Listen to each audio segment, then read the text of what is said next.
After years of my dad enabling his entitled wife's stepmom toxic behavior, I finally went no contact when she attacked my kid over a wedding dispute. I tried posting this on AITA through a different account a couple days ago, but it didn't work out. Given the trigger warning, I'm not surprised. I have since concluded my wife, and I did the right thing, so this will be my last attempt to post this story. I tried to add some info and change the wording a little. All names are fake. My 28M stepmother, for 9F, is a wannabe party planner. She has taken it upon herself to plan and host every party and holiday my dad's family has thrown since she married him. I never loved those occasions growing up. She's controlling and gets upset if people complain about anything, but I humored her for my dad's sake. According to him, this helps her feel included. I'm getting married to my fiancée, Jane, to 6F, in July. We got engaged in early 2021, but Jane ended up getting pregnant a couple months after that, and we decided to postpone the wedding to focus on our son for a while, so we've had a long engagement. My stepmother has tried to hijack our wedding plans from day one, complaining, contacting our planner, showing up unannounced to Jane's dress appointments, etc. We have repeatedly asked her to stop. Dad wants us to humor her, but she's clearly resentful of the fact that she's not hosting the wedding or being labeled mother of the groom in invitations. Besides our baby boy, we also have Luke, 4M, Jane's paternal half-brother. She got custody of him a few months into our relationship after his parents died.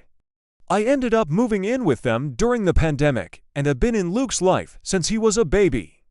He doesn't call me dad and refers to us as his sister and his op, but we love him like a son. Stepmother, though, hates Luke. She accuses Jane of baby trapping her way into the family. That accusation only got worse after our son was born. My dad gets along with Jane and adores the kids, but stepmother demands him to refuse babysitting Luke, so we don't leave the kids with them often. Instead, Jane's brother and S usually watch the kids for us, as their children are close to ours in age. We had a thing last Sunday, and my dad was out of town with his family. Jane's other siblings live in different cities, as do my mom and sister. My dad agreed to babysit at our place, and we left. We came back to find both kids crying, stepmother screaming, and dad weakly trying to calm everyone down. Apparently, Luke had told stepmother that both he and our son were going to be our ring bearers, and she went ballistic. She screamed that she wasn't going to allow that because he wasn't family. She then made me need to include the trigger warning when he started crying. His lip is still split. She'd never gotten to this point before. We immediately banned her from our house and from our wedding. Dad is fuming and has said he's not going without her. He's also convinced half of his side of the family by severely downplaying what stepmother did to boycott the wedding as well. This includes my stepbrother, who fully agrees with his mother, no matter how many times I try to tell him the truth. Me and Jane are refusing to budge, but many of my cousins who aren't coming anymore are asking us to reconsider. Pretty much all of Jane's family agrees with us, but one of her aunts has suggested that maybe stepmother is acting out because she doesn't feel welcomed by my family. I've honestly had it with my family enabling her behavior. I love my dad and really want him at my wedding, but I am more than willing to go no contact if it means protecting my family. Edit. I think I accidentally deleted the paragraph where I mentioned this, but we did press charges. We took Luke to the pediatrician the next day and gathered every piece of evidence we had.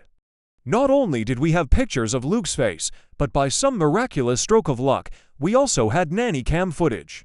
Some commenters were right to assume that my SM hadn't been invited to our house, but my dad hasn't really gone anywhere without her in years, so we took precautions.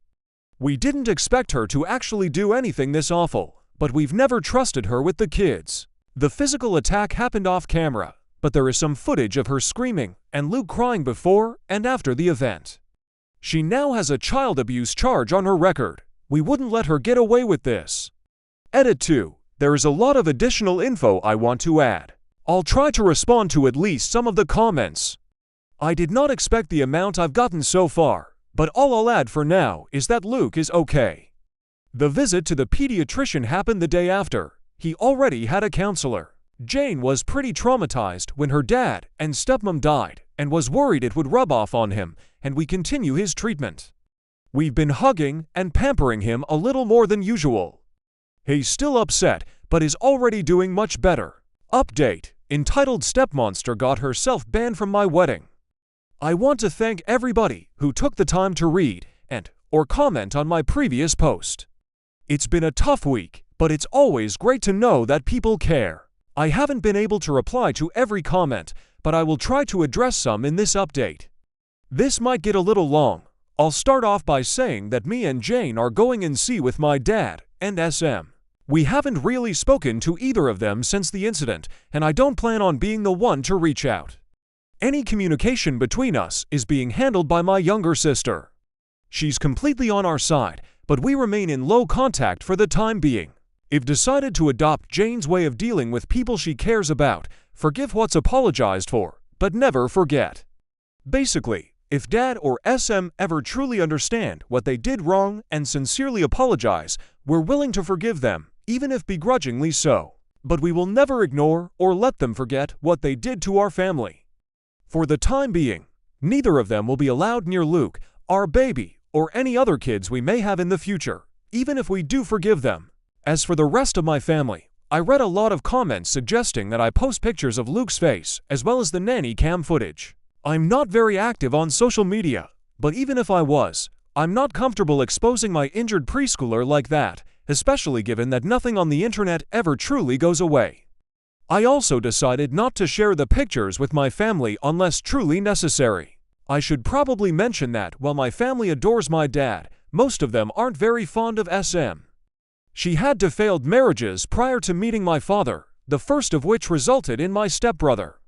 He cheated on his then-girlfriend to be with her. My family loved that girlfriend and disliked SM right away. Not only has she been controlling and manipulative since the beginning, she's also tried to force her way into the family matriarch role by any means possible, taking over planning duties for every family event as her favorite way to do it because of all the attention and compliments that come with it. The main reason why I hated these parties growing up was because she'd always find a way to make everything about her, including Christmas and mine and my sister's birthdays. The rest of the family felt neutral about it, but they never liked her. With Luke, it was different. Most of my relatives didn't meet him until COVID restrictions got looser, and by then, he was 2 years old. He's a bright and genuinely lovable kid, and there weren't really any other small children in the family, so everyone immediately started cooing over him. The way I see it, SM got upset that Jane and Luke were accepted by my family so easily compared to her experience, and that's why she resents them both. But I can't confirm that. She was also mad that aside from not being the planner, she would have absolutely no involvement in the wedding party. She tried to pressure us into letting her officiate. One of Jane's best friends was offered the role a year ago, making stepbrother my best man. He wasn't interested, and I'd already gotten my best friend, or asking her sister's daughter to be our flower girl. Wed promised Jane's 3-year-old niece, also her sister's daughter, the role, and she doesn't know us. She also tried to convince us to let my dad walk Jane down the aisle since her father's gone, but her eldest brother, Bill, I mentioned in the first post, had already been enlisted. SM was disappointed that my family wasn't as involved in the wedding as Jane's and kept making comments about how that would never happen if we put her in charge. All of that being said, there is nothing that can excuse being that awful to a child, especially if it really is the petty jealousy that I suspect, because I haven't spoken with my father. My sister has been keeping me updated on what he's been up to. I found out through her that the story my dad and SM told the rest of the family completely erases Luke's injury and the abuse charges. It insinuates that me and Jane banned them because we got annoyed with SM and decided to take it out on my dad as well. Most people already disliked SM, so explaining what actually happened that night wasn't hard, and most of the relatives that I actually wanted at the wedding have apologized and are berating my dad as well. The people that didn't believe us, as well as those saying we overreacted, have been told they are not welcome in our home anymore. Those are mostly people from my dad's generation, so I can't say I'm surprised. But the realization that they are so biased they're willing to protect a woman they hate after she hurt a child just to make my dad happy has reassured me that I don't need any of them in my life. Stepbrother is still in denial. He refuses to believe his mother could hurt a child. Even with all the evidence we have, I have to admit, I understand. I love my mom too, but that doesn't mean I'd excuse his obliviousness, so Hayes banned too. It sucks because we were close growing up, but I don't regret it. Besides, Jane has 3 other siblings, an older brother, a twin brother, and a younger sister, and in closer to them than I ever was to him. Speaking of Jane's family, they're all furious over what happened and have been extremely supportive of us. Jane's maternal family basically adopted Luke after she got custody of him and have called frequently to make sure he's okay. We did manage to save some money with everybody we uninvited and have decided to use it to help Jane's cousin. She lives in a different country and was previously unable to come to the wedding, so we're paying for her plane ticket. Luke has gotten much better and is almost completely back to being the sunny child he's always been. The split lip was shallow, it's healing slowly, but didn't require any stitches. We sat him down a few days ago and explained that my dad and stepmonster wouldn't be around anymore. He really liked my dad, but understands that he and SM are attached at the hip. He's clearly scared of her, but we're doing our best to make him feel safe. Me and Jane have reassured him that he is family. We love him, and no one will ever change that. I'm not too worried about Dad or SM trying to show up at the wedding, but we've alerted the venue and given them pictures just in case they try anything. Better safe than sorry. Some people brought attention to the fact that SM is a hypocrite for saying Luke isn't family. I agree for obvious reasons. Her main excuse for pretty much everything she does is that she doesn't feel like my family welcomes her. Dad has been guilting me to take part in everything she plans by reminding us of that for as long as I can remember. The way he continues to make excuses for her without realizing this is basically a case of the pot calling the kettle black, except Luke actually is family. It has made me accept that while I will always love my dad, it's not healthy or safe for me and my family to be around him anymore. It hurts to know my son won't have his only remaining biological grandfather in his life, but he has 2 amazing step-grandpas to make up for it. For now, I'm sad but satisfied with how things have turned out. I don't like to complain about my life. It's a mess, but a beautiful one. I love my fiancé, I love my kids, and I'm lucky enough to love my job. We're happy. I'm not letting anyone ruin that. To whoever was annoyed at my censorship when posting on AITA didn't work out, Jane suggested I make the writing less explicit. I'm not used to Reddit yet, so I might have overdone it a little bit. I hope this is my last update on this story, but I'll keep you posted. Again, thank you for all your love and support. Best wishes to all of you. Update 1. SM, my family, and my kids. It'll start off by probably disappointing a lot of people. We're coming to terms with the fact that it's unlikely SM will get anything more than a slap on the wrist. Me and Jane are discussing our next move with our lawyer, but we're still not sure how we're going to move forward. It's too early to tell anyway, so we're trying not to get ahead of ourselves any more than we already have. However, I'm relieved to announce that we're getting started on the process for a restraining order against SM.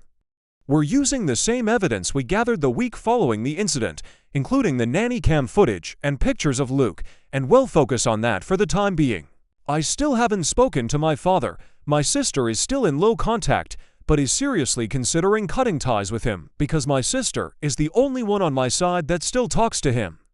My father keeps trying to ask her about me and whether I've calmed down yet. According to her, he's annoyed that half of his family refuses to talk to him, but still doesn't seem to accept why. I told my sister that she doesn't need to keep playing messenger pigeon between me and our father. I never asked her to do it, and it's clearly taking a toll on her, but she insists she'll stop when it feels right. Either way, there is absolutely no doubt whether SM attacked Luke. Not only did Luke say at the moment we got home, but that was also confirmed by my father. In a failed attempt to defend her behavior, he never tried to hide it from us. That, and the fact that he gave Luke an ice bag, is literally the only positive thing I can say about his actions. Sam was too busy screaming about how much of a whining brat Luke was being to deny it to those who guessed. SM is younger than my dad. You get an invisible cookie. She's also 5 years younger than his previous girlfriend. They got together when I was around 15. Also, My stepbrother is only a month older than me. She turns 50 later this year, had him at 21, and married his father a year later. Both our kids are doing mostly okay. Luke's back to running around the house in his Superman costume whenever he doesn't have anything better to do. He had a few nightmares this past week and has asked to sleep on our bed twice. We don't mention my father around him, and he's still seeing his counselor. Our 14-month-old son has learned 2 new words, hi and bye. Luke is trying to teach him to say his name. Jane's sister, who moved away for college, is coming over for a couple of days to celebrate her 21st birthday later this month. Luke is excited to see her, and Jane's excited to get drunk with her. I can't say I blame her. We're hoping her presence will cheer us all up. I'm not doing so good, and neither is Jane. She's usually the kind of person who tries to keep her negative emotions to herself, but she cried herself to sleep almost every night the week it happened. It breaks my heart to see her like that, and I can't help but feel like this is my fault. There's a part of me trying to tell me I had no way of knowing SM would do anything like that, but that doesn't really change anything. I allowed my father near my kids unsupervised, even though I knew she'd probably tag along. This is the guiltiest I've ever felt, and I don't think I'll ever forgive myself. Jane has been improving lately and is trying to convince me to see a therapist. I've never really done that before, apart from a psychiatrist when I was younger, but now feels like a good time to give it a try. I was surprised by a few messages this week from people telling me to forgive my father and SM, as well as re-invite them to the wedding that's not happening. In fact, I'm not willing to ever forgive SM. My dad has now degraded to a huge maybe, but I will never understand or forget what she did. Also, though the wedding is the last thing on our minds right now, we're not postponing it. We considered rescheduling, but the date we'd settled on is pretty much the only one that works for our guests. We have passwords with all our vendors and gave them all clear instructions not to talk to anyone but us. Jane's family is bigger and closer to each other, which is why they're more involved in the wedding than mine, but I do have family participating. My sister is one of the bridesmaids, 2 of my cousins are groomsmen, and my mom is walking down the aisle with the wedding party. Going through all of this with Jane has made me understand even more just how much I love this woman. I couldn't ask for a better partner to start a family with, and I have no idea what I'd do without her. This didn't tear us apart, and I couldn't be more thankful. I probably won't make any more updates until after the wedding, unless something big happens in the meantime. As always, best wishes to all of you. Update 2. I saw my father and SM for the first time since she attacked my child. I didn't plan on updating again before the wedding, but something pretty huge happened. The good news is we got the row. The bad news is me and Jane had to see both SM and my father at the court hearing. This was our first time seeing them since we kicked them out of our house over a month ago, and neither of us was looking forward to it. We left the kids with Jane's brother, and still, so at least Luke didn't have to see them. The hearing itself went a lot quicker than I expected. I'll give credit where it's due. My father was at the very least smart enough to understand there was no way they were winning this. There was a lot of evidence against them. Not only did we have the nanny cam footage and Luke's pictures and medical record, but my sister had also gathered every text and email SM had sent her and the family about what happened, and SM had been speaking on the phone, so there were a lot of those. They didn't even bother to get an attorney for the hearing. The judge granted us a protection order against SM. She's not allowed within 500 feet of us or our property anymore. We're changing all our locks this week, and I'm thinking about changing my phone number as well. I have to admit, the moment we left the courthouse was the safest I'd felt since this whole ordeal started. Jane was close to tearing up with joy when we got to the car. We picked up the kids and went to McDonald's with Bill and his family to celebrate. Hours later, my father called me. The order doesn't extend to him, so he can still do that. Jane and the kids were in bed, so I answered. I didn't expect him to change his mind and apologize all of a sudden, but decided to give him one last chance. He tried to start some awkward small talk, but I told him to get to the point. He asked me if the order was truly necessary. I stated very clearly that SM was never coming near Jane or my children again, and that I was glad I hadn't wrote to formalize that. Every excuse he had for SM was pretty easy to shut down, but she only hit him once, yep, and that's enough for me. The kids need their grandma. She's not their grandma. Mom is. She's my wife. You need to respect her. She attacked Luke. She disrespected my family in my own house. I don't owe her anything, least of all my respect. He then went on a rant about family, how much of a godsend SM was, and everything she'd done for me and my sister since she came into our lives. I replied by listing every time I could remember about her lying, overstepping a boundary, or acting unhinged around me, my family, or my sister. I brought up both my adult life and my youth. Examples included her attempts to hijack most of our milestones recently, our wedding plans, our son's birth, Jane's baby shower, and my sister's college graduation. Her obsession with the idea of a perfect family, and her disgusting attitude towards Luke. I also made sure to mention her habits of going through mine and my sister's stuff when we were younger. It's trivial compared to everything else, but this behavior went on until my sister moved out of their house only 3 months ago. We're pretty sure she found out about Jane's wedding dress appointments by reading my sister's planner while she wasn't home, for instance. Some of the memories I mentioned are long and hard to explain, but they did cement the fact that SM means nothing to me. He tried to go with the she doesn't feel included excuse again, but I shut him up. I said he'd had the opportunity to protect his grandchildren, but had chosen his monster of a wife instead, and that's enough for me to want nothing to do with him.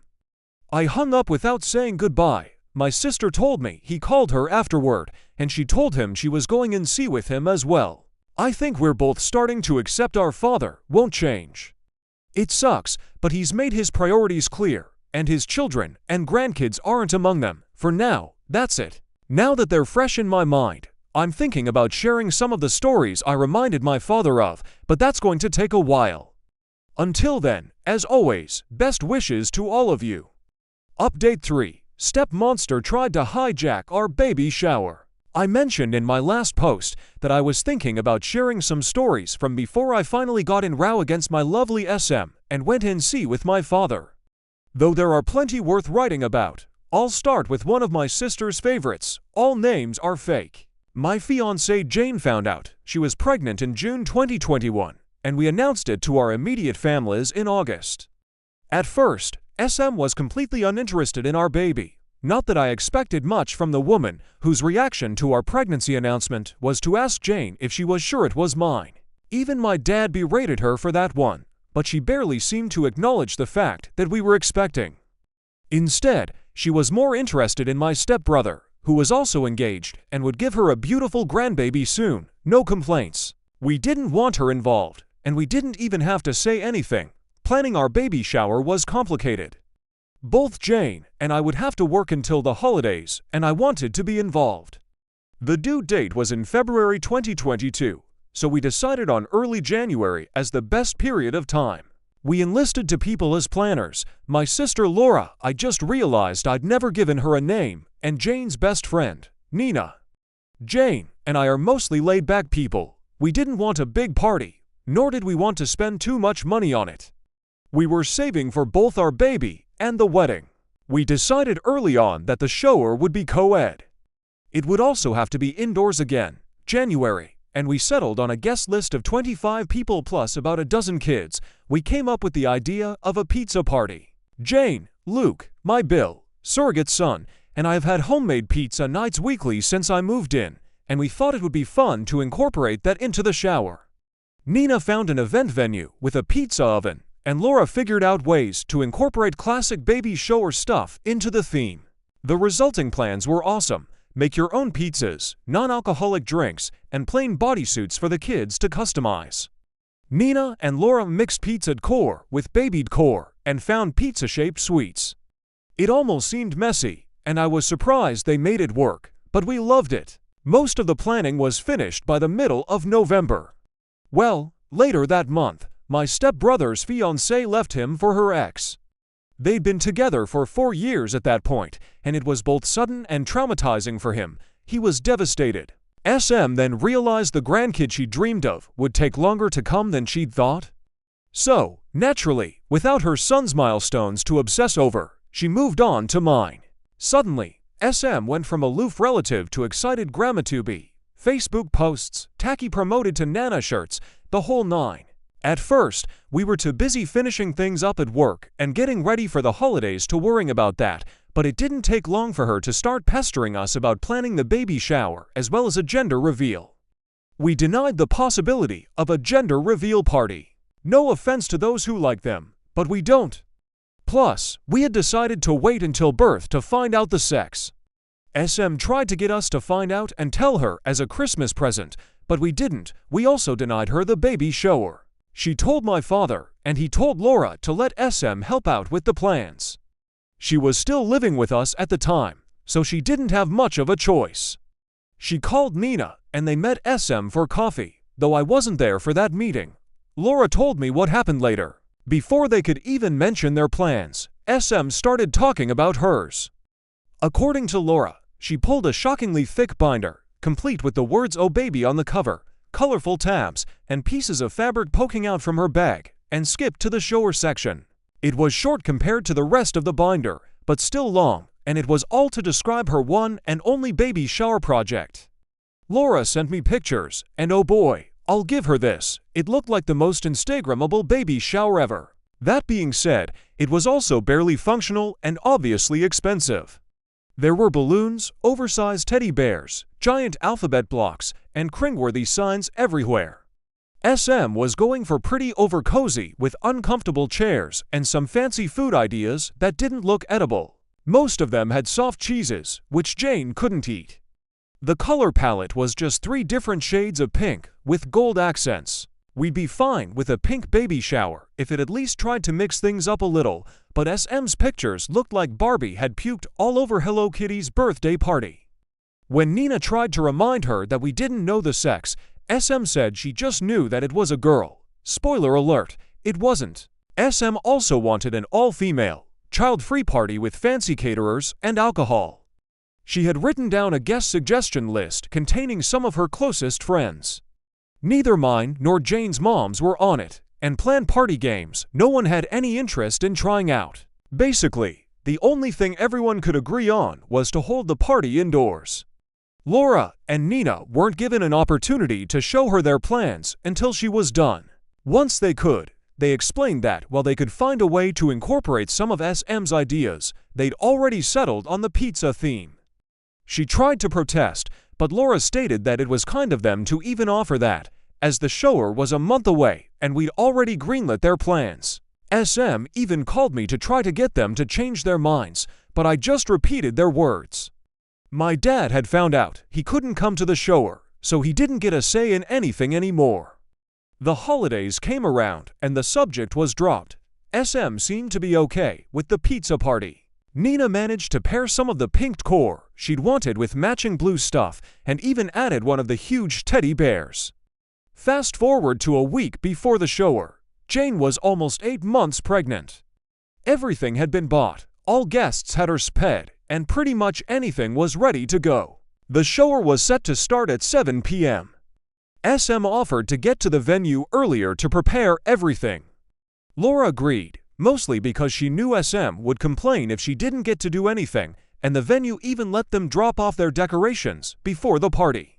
Jane and I promised to get there at 6 o'clock. 2 days before the shower, however, the venue called Nina.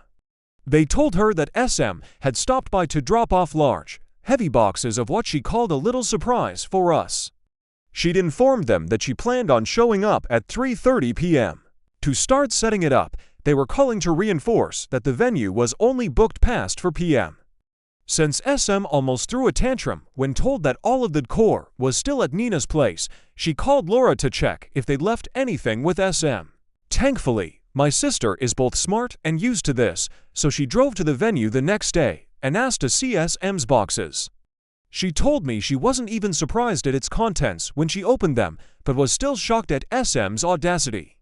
All of the boxes were filled with pink frilly decorations. Some of them seemed to be the exact same items SM had initially shown Laura and Nina. The signs, the balloons, the placemats, everything. Laura realized that SM intended to get to the venue earlier to set up the baby shower. she'd planned and pretty much force us all to party in Barbie hell with her. She called Nina to figure out what to do. Neither of them could come at 4 p.m., so it was almost inevitable for SM to get her way. The most obvious solution they came up with was to throw everything away, but Laura had a better idea. That night, they called me and Jane. Hey, want to destroy a party in 2 hours? Laura got home and invited SM to go to a salon with her, lying about having coupons. SM agreed, and they planned on going right after SM was done preparing the baby shower at 4 p.m. The next day, SM got to the venue. She was done setting things up by 5 o'clock. I'll admit the woman is fast and quickly left to meet Laura at the salon. Once they were together, Laura texted Na that the coast was clear. At that, Jane, Na, and I went to the venue. Sure enough, SM had prepared her party. To make this shorter, I won't describe it, but I will say it was so pink it almost gave Jane nausea. For the next 2 hours, Laura distracted SM at the salon while the three of us quickly took down every piece of decor SM had put up and replaced it with the pizza party stuff. We set up the activities, made up the tables, and put every pink item we found back in SM's boxes. It was actually really fun. We were done only minutes before the shower started. A handful of guests arrived before SM did, so I barely saw her all night. Laura told me that when they got there, SM's jaw dropped as she tried to make sense of what had happened to all her pink decor. My sister just smiled, whispered nice try in her ear, and went to help Luke customize a bodysuit. Overall, the baby shower was everything we'd hoped for. Our friends were there, people had fun, and we had a ton of pizza. So I didn't really care that SM spent the whole party literally sulking in the corner. Na did catch her trying to put little pink bows on top of the cupcakes, but she quickly shut that down. I give Laura and Nina full credit for saving the day. SM's interest in our baby quickly died after that. She stopped wearing her Nana shirts, didn't come to see us at the hospital when he was born, and refused to even acknowledge that he was a boy until she met him weeks later. Up until we went NC, she was a very loose definition of the word grandmother. I couldn't be more grateful my son will never know her. Edit. The baby shower was at 7 p.m. because it was the only time that worked for everyone. That included the venue because it was booked for the morning, and we needed time to set things up. Luke was the only small child there. All the others were at least 9. Most of the parents there left early on too. Also, though it wasn't child-free, and we were prepared for everyone we'd invited, not everyone on the guest list was able to come. Update 4. Step Monster is gone, and I think it's for good. After being engaged for over 2 years, Jane and I finally got married last Saturday. We're still getting used to calling each other husband and wife, but we'll get there, hopefully. The wedding was awesome. The kids had fun, our extended families finally met, and we danced so much I could barely stand the next day. Luke took his ring-bearer duty seriously and held my son's hand as they walked down the aisle. Besides my aunt getting shit-faced and being lifted out on a wheelchair, which I already thought would happen anyway, everything went according to plan. It's been for months since we got the row against SM.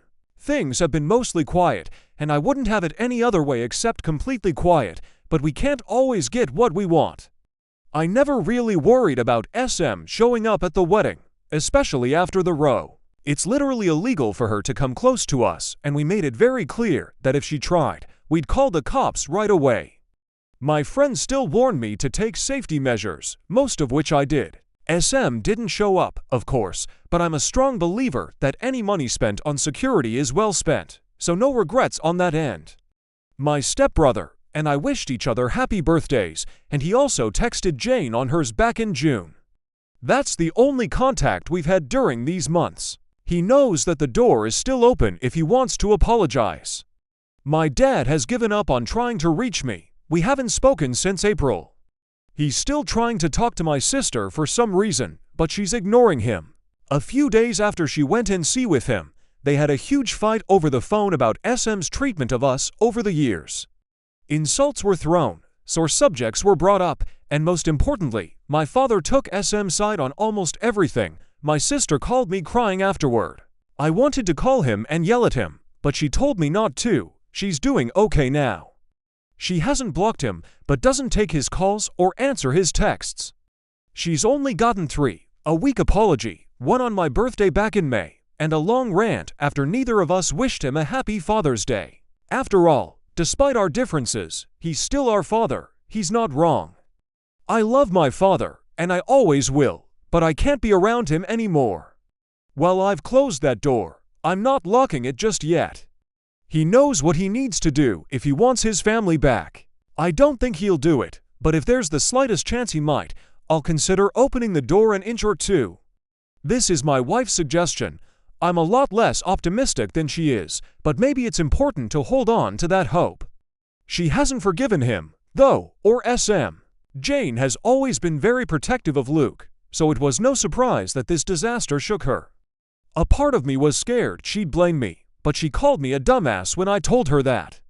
I've been in therapy for a few months, and it's helped a lot more than I thought it would. I've realized SM's behavior around me growing up was a lot worse than I always thought, and it's great to finally be able to get my feelings off my chest. Right now, I'm more than happy. I just married the most amazing woman ever, and I have the family I always dreamed of. None of us are perfect, but I never thought life would be this great to me. I'll stick around. Reddit is a lot more than I expected, but I can sleep peacefully now, so it's safe to say this will be my last update on this. Thank you all for the kindness and advice you gave me these months. I could have never expected the support I got from you guys, and I can't begin to describe how helpful it was. Seriously, thank you all. Edit. Okay, I updated too soon. I didn't want to write another post, so I'll just add this here. My stepbrother called me earlier today. Apparently, he and SM had a fight, and he wants to meet up. I agreed. As long as it was just the two of us, we're meeting up for coffee on Wednesday. I have no idea what to expect, but even if he does apologize, I need to know he understands how and why he let us down. Edit 2. I rescheduled the meetup with me and Jane before leaving for our honeymoon on Friday.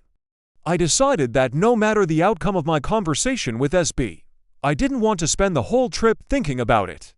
He understood, and we're going to talk when I'm back. Final update.